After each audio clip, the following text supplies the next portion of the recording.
ရှင်လန်းချမ်းမြေ့ကြပါစေလို့နှုတ်ခွန်းဆက်တာပါတယ်ဗျဒီနေ့ကျွန်တော်တို့နဲ့အတူပတောက်ရွှေပါကဗျာမှာခက်စစ်လေးလုံးအတူတူကလေးလာကြအောင်လားဗျချွေးတော်တိတ်ဆိုတာဓာတ်ရိုက်အဓိပ္ပာယ်နဲ့ဆိုပါကချွေးတော်ရက်စဲအောင်မောပန်းဖြည့်တယ်အပန်းဖြည့်တယ်အနားယူတယ်စသည့်အဓိပ္ပာယ်ရှိပါတယ်ဥပမာအလုပ်ပြီးတော့ချွေးတိတ်ခဏနားမယ်ကွာအလုပ်ပဲမဲ့လုပ်ပြီးတဲ့နောက် easy နားလိုက်မယ်ဆိုတဲ့အဓိပ္ပာယ်ပါတွေ့ခွာအဓိပ္ပာယ်ကိုမပြောခင်ကျွန်တော်တို့အတွက်ချွေးတော်တိတ်ဆိုတဲ့စကားတွေချွေးတိတ်ဆိုတာပူရင်းနေမှထင်ပါတယ်ချွေးတိတ်ရဲ့တွေ့ခွာအဓိပ္ပာယ်ကခိတ္တမြကျင်းနဲ့အောင်လုပ်တည်ဖြစ်ပါတယ်ဥပမာအနေနဲ့ဆိုရင်ဂရီအတုတွေနဲ့ချွေးတိတ်နေတာတဲ့ဆိုင်ပြပြတတညင်းစုလိုက်တာပူကောင်းပါတယ်ကြီးမဲဒီအကြောင်းကိုပြောခင်မှာသူ့ရဲ့အတန်ထွက်လေးကိုနည်းနည်းပြပြချင်ပါတယ်ကြီးနဲ့ရေးထားပေမဲ့ရေရောအမှန်ဖတ်တော့အတန်ဆိုတဲ့အတိုင်းကြီးမှန်လို့ဖတ်ရပါတယ်နော်ကြီးမဲရဲ့အဓိပ္ပာယ်ကတော့သလုံးလာပြီးတော့တည်းရဲ့နေမှာပါဆိုလာပြီးနေအထိဖြစ်တဲ့ຫນွေဦးတို့ဖြစ်ပါတယ်ကြီးမဲຫນွေရသည်ကြီးမဲຫນွေဦးတာတကူကြားတဲ့စကားစုတွေကိုကြားဝင်တော့ရှိမယ်လို့ထင်ပါတယ်ဥပမာဆိုရင်ຫນွေခင်မဲအတာကိုလာတကူတို့ရောက်ခဲ့ပြီးကြီးမဲဆိုတဲ့အတုံးကပါဠိစကားဖြစ်လာကြောင်းပုံမှန်စကားဝိုင်းနေမှာတော့သိပြီးစားရှိမှာမဟုတ်ပါဘူးဆုံးတဘာဝတော်တစ်ပင်များတိရစ္ဆာန်များနေနိုင်သောနေရာတစ်ပင်ချုံရွေများထူးခြားစွာပုတ်သောနေရာတော့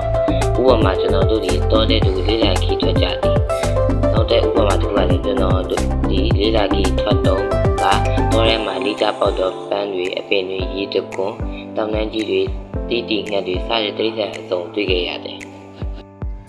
စာရဟုသောစကားလုံးမှာပါဠိဝါဟာရမှာဆင်းသက်လာခြင်းဖြစ်ပါတယ်စာရရဲ့အဓိပ္ပာယ်ကအရေးဒါမှမဟုတ်အေးရေးဖြစ်ပါတယ်။ပါဠိအသုံးမှာဆင်းသက်လာတဲ့အလျောက်နေ့စဉ်ဘဝမှာသုံးလို့ကရှာပါတယ်။သုခတတစ်ပင်ဤစာရအရေးသည်ဒုက္ခဝါချမ်းသာတဲ့လင်ကတိတတော်ထိုတစ်ပင်ရဲ့ချမ်းသာသည့်ထက်ညာတိမာတာပိတုဆွေမျိုးမိဘဤစာရအရေးသည်ဒုက္ခချမ်းသာ၏ထိုတို့ကဲ့သို့သောပါဠိစကားမှာသာတွေ့ရရရှိပါတယ်။ထိုဆိုရုပ်စကားကိုယနေ့ခေတ်အသုံးနဲ့ဆိုတာက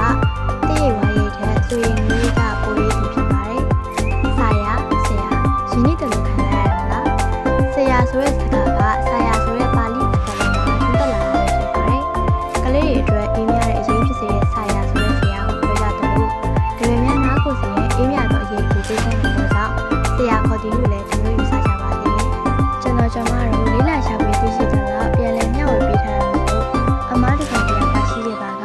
ကျွန်တော်တို့ရဲ့ဘောဆမှုတာဖြစ်ကြောင်းပြောရင်ညီကုန်းချော်ရပါတယ်ရှင်။